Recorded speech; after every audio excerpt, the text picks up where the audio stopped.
The prophet Joseph Smith declared in 1842, "No unhallowed hand can stop the work from progressing.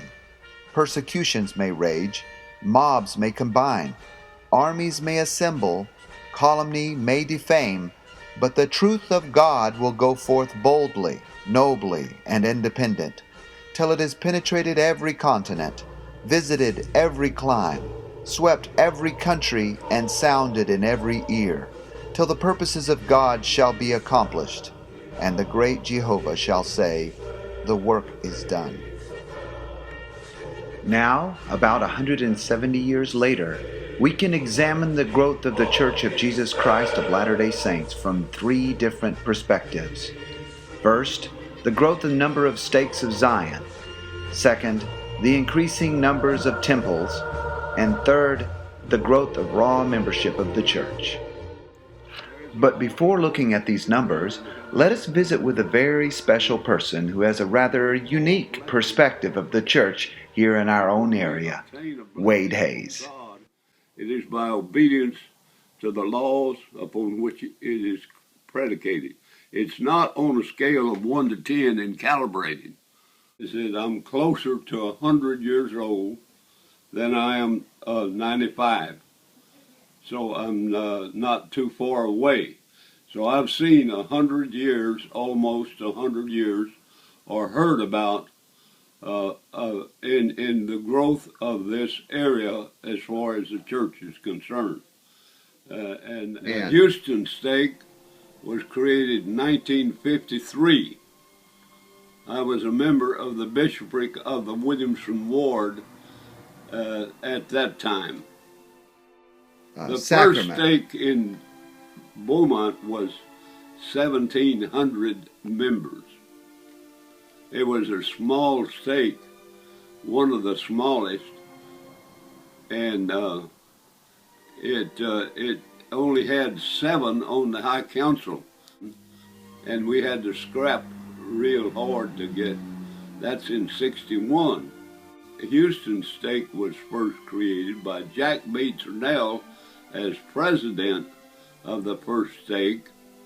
Dallas and Houston were created very much the same time by 2 apostles.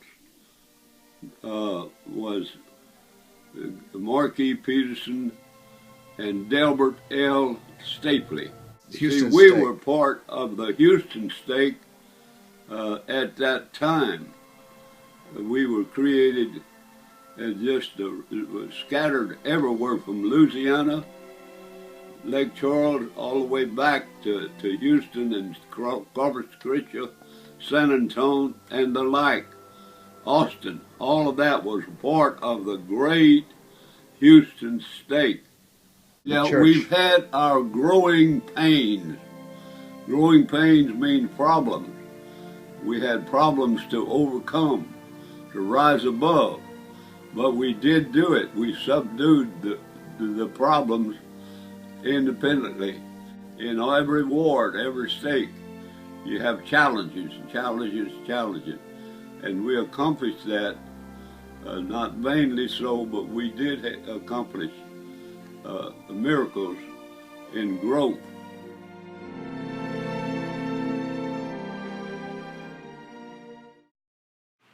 Now let us take a look at the growth of the church by stake, beginning when the church was organized in 1830 and continuing on.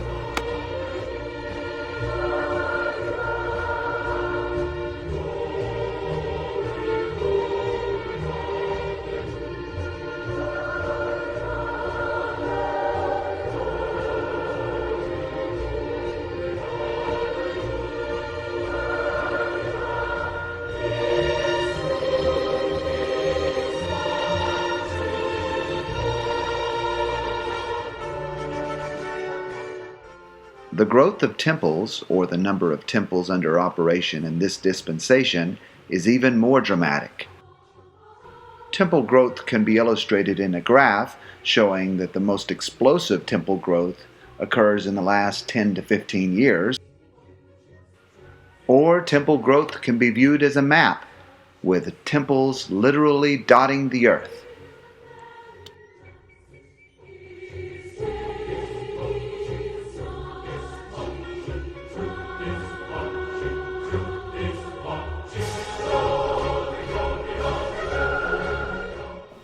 But one of the most interesting graphs is that of raw membership growth since the very beginning of this dispensation. It took 117 years until 1947 for the church to grow from the initial 6 members to 1 million. The 2 million member mark was reached just 16 years later in 1963, and the 3 million mark in 8 years more. This accelerating growth pattern has continued, with about 1 million new members now being added every 3 years or less.